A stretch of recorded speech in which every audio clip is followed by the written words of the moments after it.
Kalau di Indonesia cepet rusak, hilang, dijual. Di pinggir-pinggir jalan itu ada yang jualan fosil 10.000, fosil 10.000 dulu pas awal-awal Iya, gitu. sejarah di Indonesia banyak gak sih yang salah atau yang diputar balikan? Semua. Hah? Semua. Selamat datang di Potskui, masih bersama saya Boris Bokir. Sobatku, kita hari ini kedatangan seorang konten kreator yang konten kreator bukan pada masanya ya. Dia kebetulan bisa beradaptasi dengan masa sekarang. Karena dia guru gembul. Kenapa bukan masanya ini? Iya, karena kan waktu awal kemunculan di YouTube juga kan tertariknya tuh orang tuh seksinya dengan emang guru gembul ini siapa sih dia tuh? Kenapa sebutannya ada gurunya terus ya kalau gembul makannya ya kita tahu gitu kenapa disebut gembul. Tadi juga dikasih makan habis. Nah, gurunya ini emang guru juga? Asli guru. Pura-pura nggak tahu kan dulu pergi kita bahas. Iya dong, karena harus pura-pura nggak tahu biar menarik atuh. Kalau saya udah tahu semua kita nggak ngobrol, nggak direkam ini. Oh iya, ini pribadi yang beda. Dulu kan Robis ya? Iya. Oh iya, bener. Iya, itu Kembaran, beda channel. Salah. Itu Maaf. salah. Nah, Iya. Memang berprofesi sebagai guru? Iya, guru. Sampai sekarang? Sampai sekarang. Mata pelajaran satu khusus tertentu atau ada pisah-pisah? Gonta-ganti, karena guru honor. Oh, menyesuaikan ya? Iya, menyesuaikan. Pernah jadi guru apa aja? Sejarah, terus? IPA, IPS, ekonomi, Sorry, IPA, geografi. IPS itu kan IPA tuh kan bisa fisika, kimia, biologi. Kalau SMP, iya. Kalau SMP IPA kan disatuin. Oh iya, kalau SMA? Nah, kalau SMP enggak. Saya dulu, iya beda ya kurikulumnya. Iya. Mohon maaf. Tua. Ya. Mohon maaf. Masih Ya, caturulan. Betul. Masih caturulan, bener. Nah, kalau tadi kan pernah nyebutin katanya guru gembul pernah sempat jadi guru sejarah. Pernah. Nah, guru sejarah tuh nggak tahu ya, dari zaman saya juga kan itu kadang-kadang suka dianggap maksudnya mata pelajaran yang membosankan. Iya. Dan lumayan susah itu tuh. Iya. Karena banyak di antara guru-guru yang memilih mengajar dengan cara yang kurang tepat atau keliru. Jadi kebanyakan sejarah itu diajarkan. Mendongeng lah, orang-orang bilang mendongeng. Nah, ya. mestinya tuh mendongeng justru. Oh. Yang salah itu adalah anak-anak catat pada tahun 1000 ada peristiwa ini. Nah, itu yang membuat menjadi membosankan. Ya iya, kan kalau misalkan si anak-anak diajar fakta, terus di mana imajinasi gitu. Jadi sejarah itu doktrin. Kalau yang diajarkan di sekolah. Karena doktrin, maka kalau memberi terlalu banyak fakta, maka bayangin anak-anak yang luar biasa imajinasinya, warna fantasinya beda-beda, kemudian mereka sedang berkembang, mereka sedang puber, mereka sedang mencari jati diri, kemudian dikasih doktrin dengan nada-nada fakta-fakta yang harus diketahui, padahal mereka tuh sebenarnya nggak pengen tahu amat kalau tahun sekian terjadi peristiwa apa gitu. Nggak mau tahu amat sebenarnya. Ya iya kan. Ya udah sih Pak, itu kan udah lalu loh gitu. Iya itu kan 5 Juli 59 apa ayo kejadiannya? 5 Juli 59 lagi. Nggak tahu saya 5 Juli 59. Nah, saya aja nggak tahu, itu kan ngarang aja saya. Nah, jadi kalau misalkan guru terus-terusan menggunakan pendekatan itu, pertama bahwa kurikulum mewajibkan kita untuk mendoktrin di satu sisi, tetapi di sisi lain kita kemudian dikasih fakta-fakta seperti itu, ya itu akan sangat sulit. Justru kalau bisa fakta-faktanya ini adalah isian sisipan sesekali aja, lebih banyak imajiner untuk dongengnya gitu. Bukan, justru malah akhir-akhir ini Pak Menteri dan lain-lain itu mulai tobat. Jadi mereka sudah mengeluarkan pernyataan bahwa kalau bikin soal jangan faktual, jangan pada tahun berapakah terjadi Nah itu soalnya nggak boleh sekarang. Nggak boleh sekarang? Nggak boleh. Tapi guru-guru masih banyak yang ngeyel. Dan bahkan CPNS soalnya masih kayak gitu juga. Kayak gitu, kan. Anak-anak sekarang kita akan jalan-jalan ke kota Yogyakarta, misalkan gitu. Waktu itu tahun segini loh ada keluarga ini gitu-gitu. Jadi mendongengnya, jadi orang juga, anak-anak murid juga terbawa suasana pada membayangkan masing-masing gitu kali ya. Iya. Jadi misalkan kita mulai cerita dengan ada satu kejadian yang sangat unik. Di era Louis ke-15 di Prancis, itu ada satu hewan yang sampai sekarang belum diketahui itu jenisnya apa. Itu disebutnya sebagai Gauvadan beast. Nah, makhluk itu diidentifikasi sebagai anjing. Kasar nggak sih ngomong anjing gitu? Enggak. Nah, kalau yang kedua iya. Oh iya. Kalau yang pertama kan tadi enggak. Kalau yang pertama berbentuk anjing itu enggak. Kalau bentuk anjing, nah itu iya, beda konotasinya. Iya. Nah, berbentuk anjing, tetapi seukuran sapi, kebal ditembak, dan dia memangsa hanya manusia. Dia kadang-kadang berseliweran di antara sapi-sapi, di antara kambing-kambing, tetapi dia hanya memangsa manusia dengan jumlah korban sampai 600 orang. Dia dikejar-kejar sama pemburu, ditembaki segala rupa, tidak ada yang tidak mempan. Nah, itu adalah kejadian sejarah di era Louis di era Louis ke-15.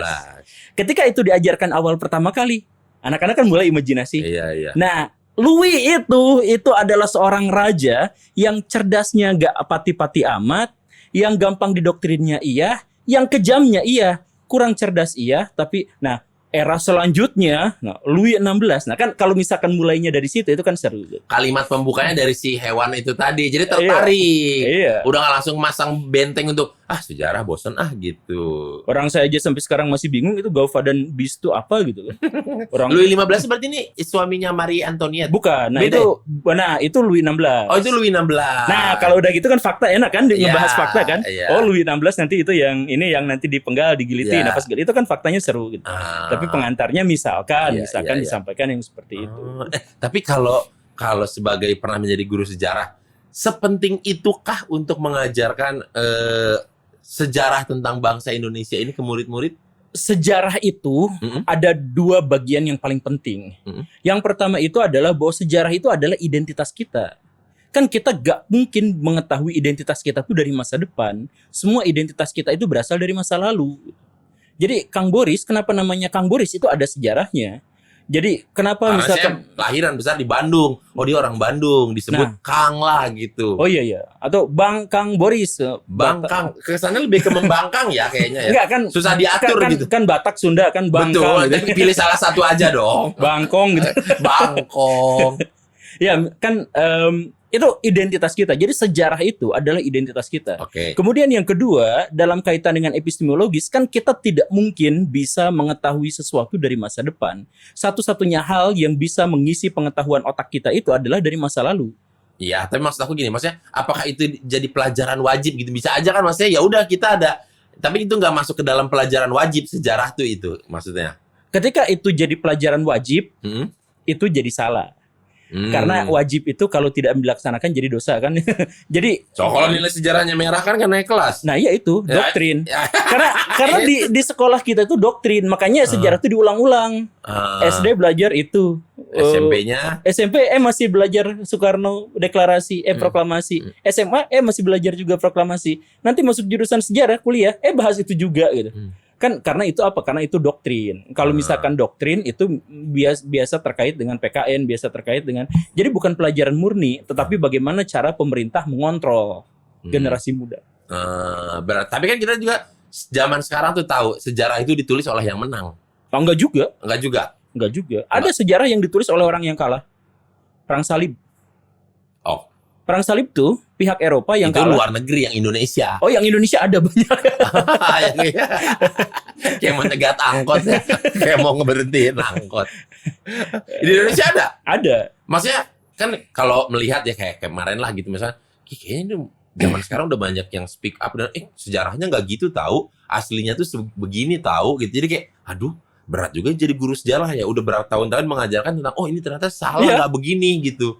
Nah, makanya kalau sejarah versi akademik itu gak harus terbebani dengan ternyata yang selama ini saya pelajari salah, gak gitu. Karena bahkan satu peristiwa aja bisa sampai memunculkan 100 versi. Jadi misalkan cerita tentang ada di orang Sunda itu ada seorang yang sangat dibanggakan, misalkan di Pati Ukur gitu. Itu 8 versi, beda-beda semuanya. Jadi apakah dia pro terhadap Mataram, apakah dia kontra terhadap Mataram, apakah dia bersekongkol dengan VOC atau tidak dan sebagainya, itu ada 8 versi yang berbeda. Dan kita nggak usah langsung, jadi biasanya orang-orang yang rada cupu itu adalah orang yang, ternyata selama ini kita dibohongi oleh sejarah itu, padahal yang asli begini. Nggak ada cerita yang seperti itu. Cerita itu kemungkinan salah, cerita yang baru juga kemungkinannya salah.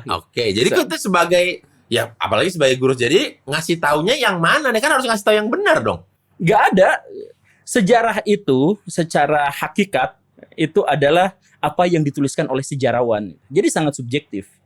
Jadi tergantung siapa yang nulis. Tergantung siapa yang nulis. Dan yang nulis bisa yang menang, bisa yang kalah. Iya, pada akhirnya jadi seperti itu ya. Pada akhirnya bisa menjadi jadi seperti tidak itu. ada mutlak ini tuh benar atau salah gitu. Iya, makanya jangan ada judgement, jangan ada klaim, jangan ada misalkan proklamasi atau deklarasi bahwa apa yang saya katakan itu benar dalam versi sejarah. Yang paling mungkin itu adalah ini benar atau paling kuat secara akademik. Itu paling mendekati. Paling mendekati gitu. Sampai sekarang peristiwa G30S ada berapa teori tuh? Ada 7 teori dan sampai sekarang para ilmuwan bilang semakin kesini semakin kelam karena semua saksi tentang peristiwa G30S semakin banyak yang meninggal dan kita hanya disisakan jejak-jejak yang semakin terhapus. Bahkan ya, kalau dengar-dengar teman-teman yang udah ke Belanda, mereka tuh arsipnya kayaknya lebih lengkap daripada museum kita. Jauh lah. Jauh. Iya kan? Iya. Tapi kok maksudnya itu sejarah bangsa kita, kenapa dia maksudnya memang kan dulu kan yang bilang kalau mau menghancurkan semua negara ambil aja sejarahnya, jangan ambil artinya, mereka pasti akan bingung siapa mereka gitu. Enggak, tapi kalau saya setuju kalau di Belanda sih. Kenapa kok setuju di Belanda, itu disimpan di Belanda? Kalau di Indonesia cepet rusak, hilang, dijual. Ada arca-arca di terlalu Indonesia. jujur nih. Ini orang terlalu jujur nih. Iya, tapi emang faktanya gitu. Ada arca di Indonesia yang dari Singosari, dari Majapahit itu dipajang di museum 2 hari, besoknya kok jadi utuh, kok jadi bagus. Lah ternyata yang aslinya udah dipindah tangankan di pasar gelap apa segala rupa. Itu mah sesuatu yang lumrah di kita. Pernah baca lagi? Nah, waktu pernah baca sih ada di rumah. Ya adalah di rumah orang-orang tertentu gitu. Nah, tuh kan. Ambil apanya yang cuma ada 1 di dunia atau cuma ada 2 gitu. Ternyata ada di rumah dia salah satunya. Ya, iya itu. Dulu pas awal ini mah konon katanya ya, dulu di Museum Sangiran itu salah satu museum yang ada manusia purba apa segala rupa kayak gitu. Itu fosil-fosil di sana lengkap. Banyak. Di pinggir-pinggir jalan itu ada yang jualan fosil-fosil 10.000, fosil 10.000 dulu pas awal-awal gitu. Terus ada turis, ada turis nih, kita jual 50.000 mumpung turis gitu kan. Terus kejual 50.000. Dia ngomong ke belakang, bego amat tuh ya, turis 50.000 mau. Padahal itu harganya emang 5 juta gitu. Tapi yang bego yang jual. Nah, tapi balik lagi, knowledge kita, maksudnya warga ataupun rakyat itu untuk mengetahui seberharga itu tuh kayaknya kan belum terlalu aware, maksudnya kayak iya, karena kita adalah bangsa yang kurang bisa memahami dan kurang bisa mengerti mana yang urgen, mana yang tidak, mana yang penting, mana yang tidak, ya akhirnya jadi seperti ini. Iya, bahkan kalau yang di Belanda itu kan tertata rapi apa segala macam. Udah dimasukin ke apa ya? Yang udah. Ya ada sistemnya, ada barcode-nya segala macam. Kecil kemungkinan bahkan akan hilang di sana, kecil kemungkinannya. Hampir mustahil lah hilang. Ketimbang di sini. Di sini kadang-kadang perpustakaan aja kebakaran gitu kan, arsip kebakaran ya kadang-kadang. Kadang-kadang ya. Nah, tapi kalau ini dia pelakunya ini. Wangi semerbak kejunya itu loh. Waduh, jadi para sobatku, tadi aku tuh habis pesan KFC Golden Combo 1 yang isinya ada 1 golden chicken, ada 1 nasi dan juga ada 1 buttercream float.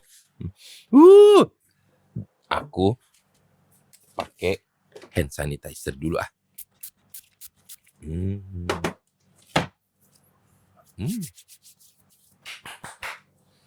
Langsung dicoba ya sobat kui.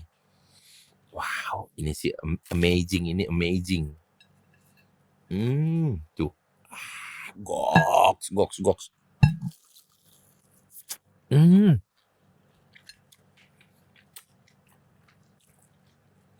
Wow. Bumbu rempah KFC ini meresap sampai ke kulit sobatku. Kulit, daging, terus tulangnya juga, aduh ada semua. Apalagi bumbu kejunya ini sangat creamy tadi, jadi kayaknya enak banget. Kita coba nih, minum buttercreamnya nih. Buttercream float, tuh atasnya tuh.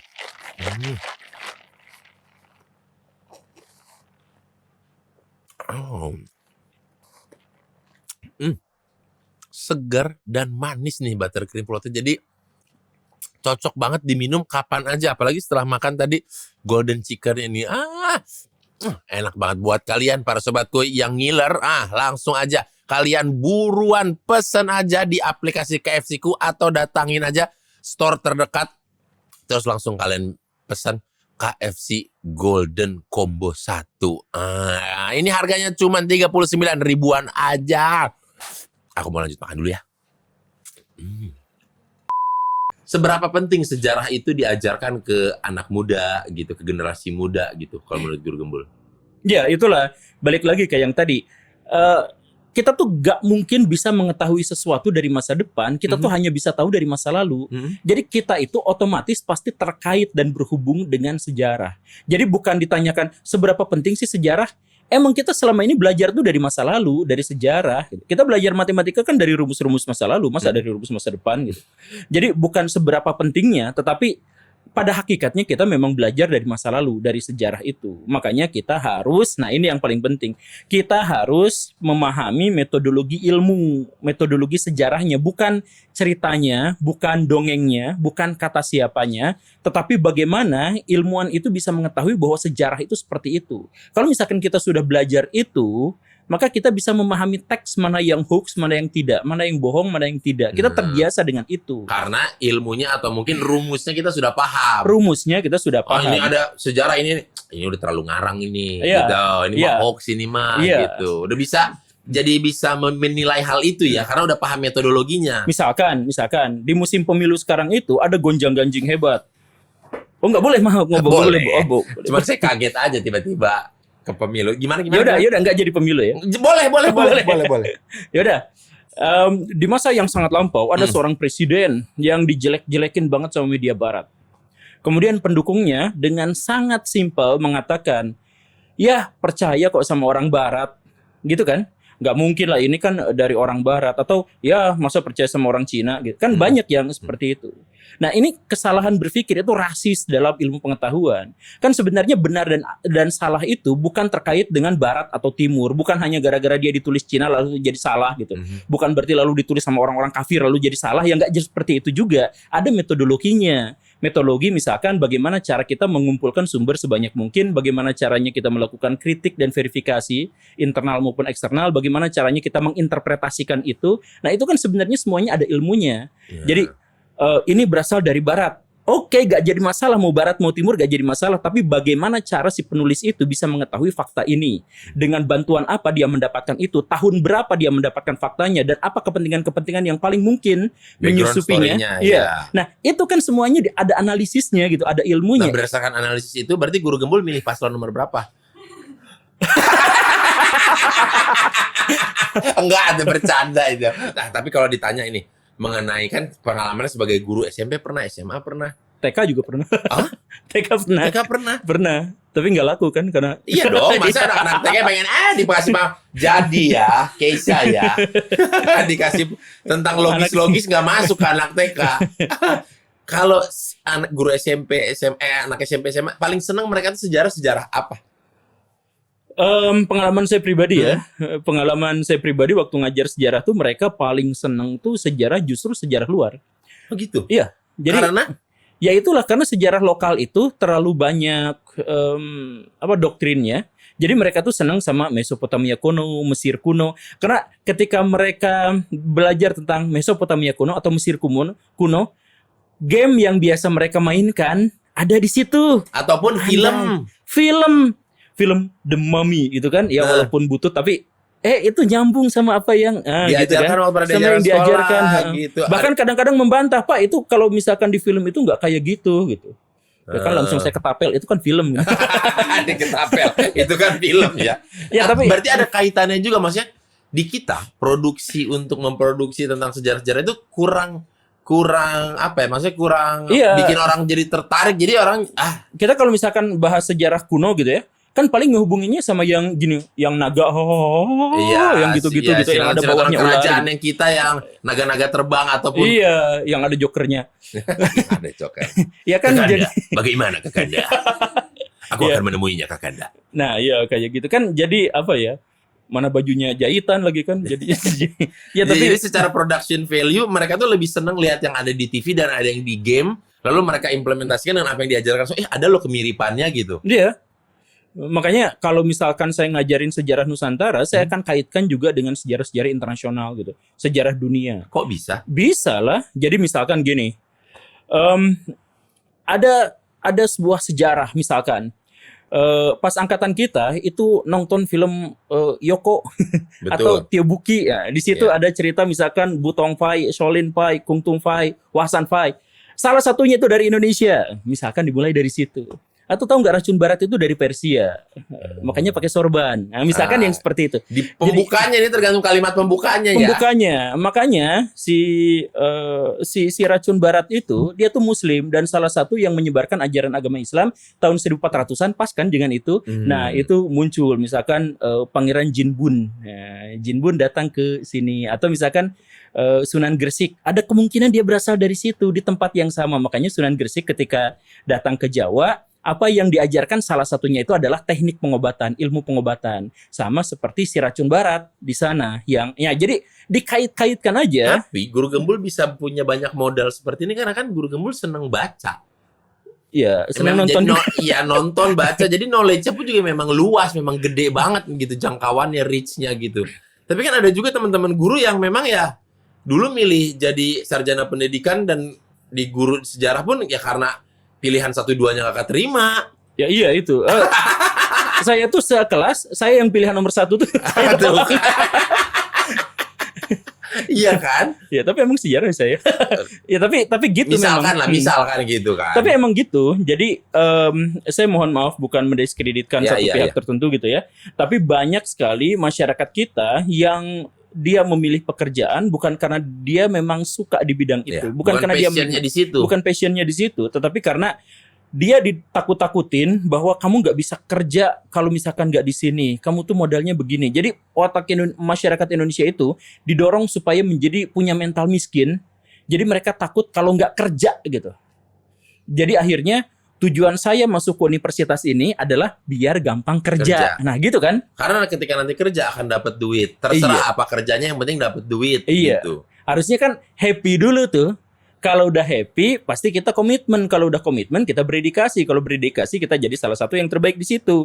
Kalau jadi salah satu yang terbaik di situ duitnya banyak. Ya kan harusnya muternya dari situ kan. Muternya dari situ. Kerangka berpikirnya seperti itu. Berarti ini banyak juga orang-orang yang sebenarnya salah posisi nih di Indonesia ini. Dia mungkin kerja kantoran tapi jiwanya nggak di situ. Mungkin dia tuh sebenarnya pengen jadi pelukis gitu. Nah makanya dia ngebetem aja di situ. Di atas ke atas dia susah karena itu bukan passionnya gitu. Ke bawah juga ya nggak mungkin karena jadi dia dikejar-kejar aja, makanya tingkat stresnya tinggi, depresinya tinggi.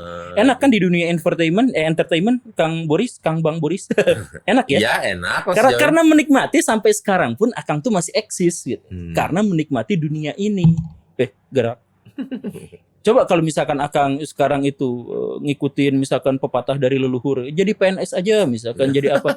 Mungkin masyarakat Indonesia nggak ada yang dibawa ketawa dan Akang juga hanya bisa ngelucuin orang-orang yang di depan kantor gitu kan, nggak seru juga. Badut di kantor aja lah gitu sebenarnya, macamnya adalah kerja aja gitu biar hari tua aman gitu. Iya. Oh gitu. Tapi balik lagi Guru Gembul, sejarah di Indonesia banyak nggak sih yang salah atau yang diputar balikan? Semua maksudnya? Iya, semua salah. Semua dalam tanda kutip salah. Karena ada berbagai versi tadi itu. Jadi gini nih, sejarah itu terdiri dari 4 dimensi ya, 4 pahaman ya. Yang pertama itu adalah sejarah sebagai peristiwa. Dia tidak mungkin bisa kita ketahui apapun yang bisa kita. Jadi sehebat apapun, setahu apapun kita, sejarah sebagai peristiwa itu tidak mungkin kita ketahui karena tidak mungkin diulang. Iya, kita pun nggak ada di situ. Kita nggak ada di situ, nggak lihat, nggak bisa mengindra itu.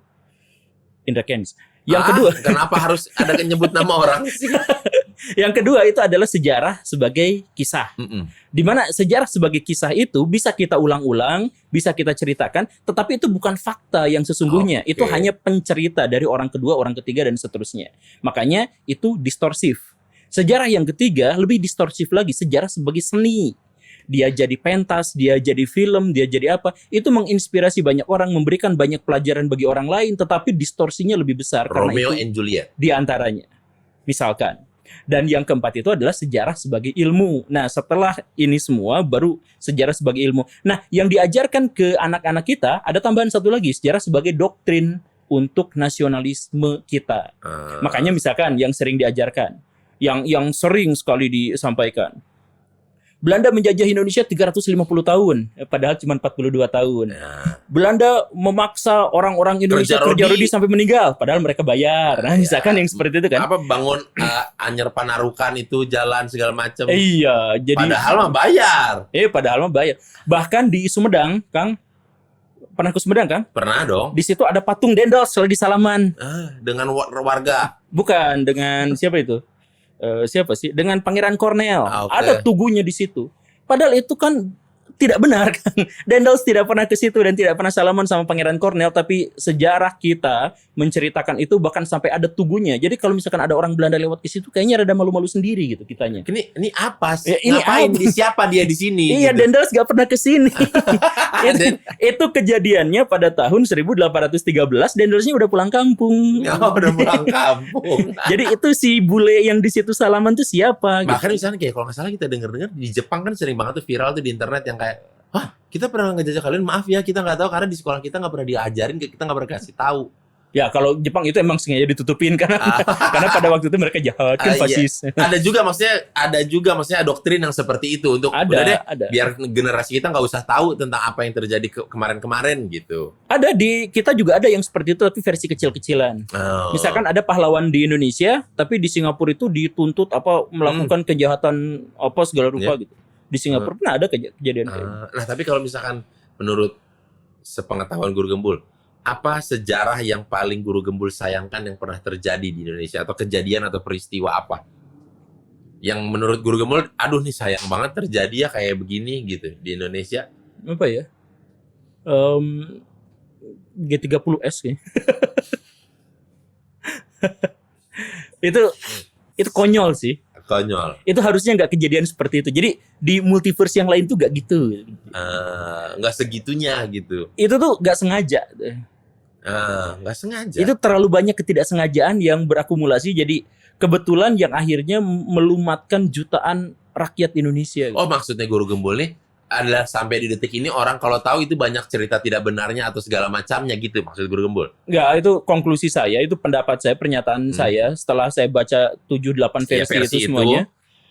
Itu tuh sebenarnya adalah kecelakaan yang nggak sengaja gitu. Peristiwa itu tuh nggak sengaja. Nggak ada satupun yang berkehendak untuk itu. Gitu. Untuk terjadinya seperti itu? Iya, Pak Harto nggak berkehendak untuk seperti itu. Bung Karno nggak berkehendak. Aidit yang PKI juga tidak berkehendak. Untung sekalipun dia tidak berkehendak. Pikiran Untung pada waktu itu hanya berusaha untuk menyelamatkan presiden. Tidak lebih dari itu. Jadi mirip-mirip kayak Final Destination? Nggak sengaja semua. Nggak sengaja ya mati. Ya gitu. Iya. Enggak kayak gitu. Tapi itu adalah sebuah konspirasi besar yang kayak gimana gitu. Ya tapi intinya. Tapi kan yang digambarkan selama ini yang kita tahu selama kita SD ada disuruh nonton filmnya yang ya digambarkan seperti itu. Iya. Itu ternyata bukan versi terbaiknya ternyata ya. Dan bukan versi yang benar. Gitu. Jadi jenderal-jenderal yang diikat di kursi terus dipotong itunya dan sebagainya tuh. Iya. Dibeset terus dikasih jeruk nipis. Iya. Nari-nari. Iya, enggak ada seperti itu. Itu bukan jeruk nipis, itu cuka harusnya. Harusnya cuka. Enggak bercanda. Harusnya cuka lagi. Dan juga kita mengetahui Guru Gembul ini adalah suka sharing mengenai isu-isu yang ada di Indonesia atau luar negeri, dan di YouTube lah ini konten-kontennya Guru Gembul di YouTube ya. Ini kan itu harus riset ya bikin konten seperti itu Guru Gembul. Iya, harus. Itu kalau untuk menjadikan satu konten itu biasanya persiapannya berapa lama, baca buku berapa banyak, berapa jurnal yang dibaca? Ya kebanyakan jadi gini nih, kalau saya baca satu, misalkan ya, saya mempersiapkan sebuah video, judulnya adalah G30S. Ketika saya baca satu buku itu bisa jadi bahan untuk 100 judul yang berbeda. Jadi saya baca G30S, tapi saya bisa aja itu menyampaikan konspirasi Amerika Serikat di Indonesia. Saya bisa aja itu. Jadi setiap saya mempersiapkan satu episode, saya awalnya susah nyari-nyari. Tapi episode kedua, ketiga, keempat, kelima, keenam itu semakin mudah bagi saya karena akumulasi pengetahuan itu sudah makin banyak di saya. Makin banyak. Gitu. Gampangnya sih kayak gitu. Kalau Guru Gembul paling senang bahas isu apa? Konspirasi kah atau sejarah atau tentang ya? Saya pengen ngebahas sesuatu yang negatif tetapi bisa mendorong orang untuk melakukan hal-hal yang positif. Contoh. Saya pengen misalkan mengatakan bahwa Indonesia itu sekarang krisis.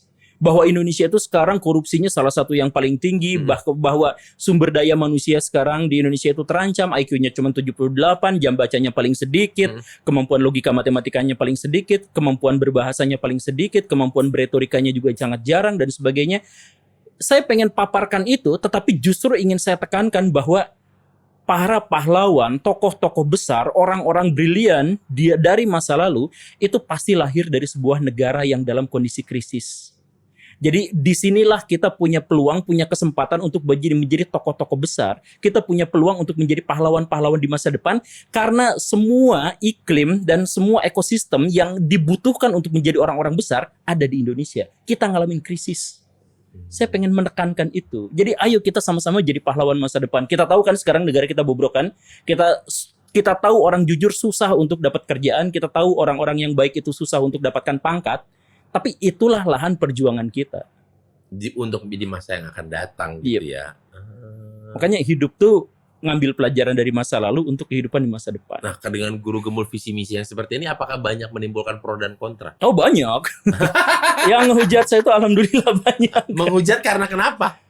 Iya, ada yang dibilang so tahu lah atau apa gitu. Iya, banyak yang menyebut saya so tahu, ini orang kok sok-sokan bahas semua tema apa segala rupa yang kayak gitu. Ya sebenarnya saya tuh nggak ngebahas semua tema, saya ngebahas tuh cuma 2. Saya tuh bahas 1 ilmu, 2 bahas etika. Gak ada yang lain, sisanya itu hanya sekedar pengantar yang tadi nih, ya, modus yang saya jelasin tadi tuh. Jadi misalkan video terbaru saya atau yang tadi di episode ini ya. Episode ini ya. Bisa nitip link YouTube ya. Kan beda program, beda channel. Bukan. Maksudnya ketika hari ini saya kesini tuh, saya tadi tuh bahasnya di thumbnailnya itu saya bahas tentang Pak Luhutnya gitu. Oke. Pak Luhut. Tapi itu sebenarnya hanya pengantar. Pada aslinya saya ngebahas tentang betapa bobroknya korupsi itu dan betapa korupsi itu harus dijelaskan secara kronologis agar kita tuh paham bahayanya sampai di mana gitu. Jadi cerita tentang Pak Luhutnya itu adalah pengantar, tetapi yang saya sampaikan itu adalah etik. Jadi nggak saya bahas semuanya, saya bahas. Jadi itu tuh hanya sebagai thumbnail clickbait aja lah gitu. Enggak juga, itu 5 menit saya bahas Pak Luhut. cuman inti ujung-ujungnya dari dia. Iya. Cuman guru gemul juga kan sadar dan paham orang kita tuh males baca, males menonton sampai habis. Oh, saya pernah bikin prank dan saya dihujat gitu. Ya tapi kan tahu kan? Tahu mengenai kita yang ya ada orang belum nonton videonya, hanya lihat dari thumbnail aja udah langsung komen gitu. Iya. Ketika diajak adu argumen tuh minim pendapatnya, disuruh baca dikit bacaannya, tapi komen di sosial media, bisa tiap hari dia komen dengan segala bentuk. Iya, kita rekor di situ. Kita rekor sebagai negara yang paling barbar netizennya dan kita adalah rekor yang paling banyak komen di medsos. Negara kita tuh paling banyak. Ya iyalah. Tapi kalau guru gemul sendiri kenapa sesemangat ini untuk membagikan ilmu dan etik tadi? Kenapa bisa sesemangat itu atau apa yang pengen dicapai? Nggak, saya merasa yakin bahwa ini adalah perintah Tuhan kepada saya. Bukan saya Rasul gitu ya, bukan. Betul. Tapi entah bagaimana, tapi waktu saya awal bikin video jelek banget, udah jeleknya udah nggak ketulungan gitu ya. Sampai saya pun malu nonton yang awal gitu. Tapi saya tetap tidak hapus itu karena itu adalah bagian dari sejarah saya. Dan waktu saya bikin yang pertama itu, saya ngobrol sama istri saya, suatu hari nanti pasti penontonnya banyak. Suatu hari nanti saya pasti dikenal. Suatu hari nanti ide-ide dan gagasan saya bisa diterima, pasti akan diterima oleh orang. Dan ini bukan puncaknya. Apa capaian saya sekarang ini bukan puncaknya. Dan ini masih rangkaian. Dia. Jadi dengan bantuan Pak Boris, saya akan menjadi lebih dikenal. Amin. Idenya, ide dan gagasannya dan untuk kemajuan bangsa Indonesia. Ya. Dan kemanusiaan secara umum. Amin. Jadi kalau begitu Guru Gemul, terima kasih sudah main ke sini hari ini. Mohon maaf sekali kita ngobrolnya bentar karena keterbatasan waktu. Iya. Gara-gara Cina itu, kereta Cina itu. Oh iya betul, KCIC kereta Cina ya. KCIC kereta Cina Indonesia Cina ya. Bisa aja nih orang. Guru Gembul, kalau gitu terima kasih banyak setelah datang ke sini. Sip, Telah sama-sama. berbagi sharing ide dan juga gagasan dan juga wawasannya. Semoga kita nanti ketemu lagi di lain waktu. Tetap sehat selalu Guru Gembul. Saya pengen ngundang Akang teh. Boleh. Apa? Boleh. Pengen boleh. ngundang katanya. Iya. Boleh. Ini undangan terbuka. Terbuka? Undangan terbuka. Ya masih ada di depan kamera undangan terbuka. Terus saya undang terbuka. Tapi kan ngundangnya juga belum tentu podcast, belum tentu apa gitu kan. Bisa hal-hal lain ya. Iya, bisa misalkan ngundang ke alam lain gitu misalkan kan bisa. Oke, kalau begitu saya tutup dulu program ini ya. Sebelum kita berbicara lebih dalam lagi nih Guru Gembul ya. Terima kasih para sobat kita telah menonton episode kali ini. Tungguin terus episode ataupun tayangan terbaru dari Podskoy hari Senin jam 6 sore. Nextnya siapa lagi bintang tamunya ya? Isi di kolom komentar. Dadah sobat kuy.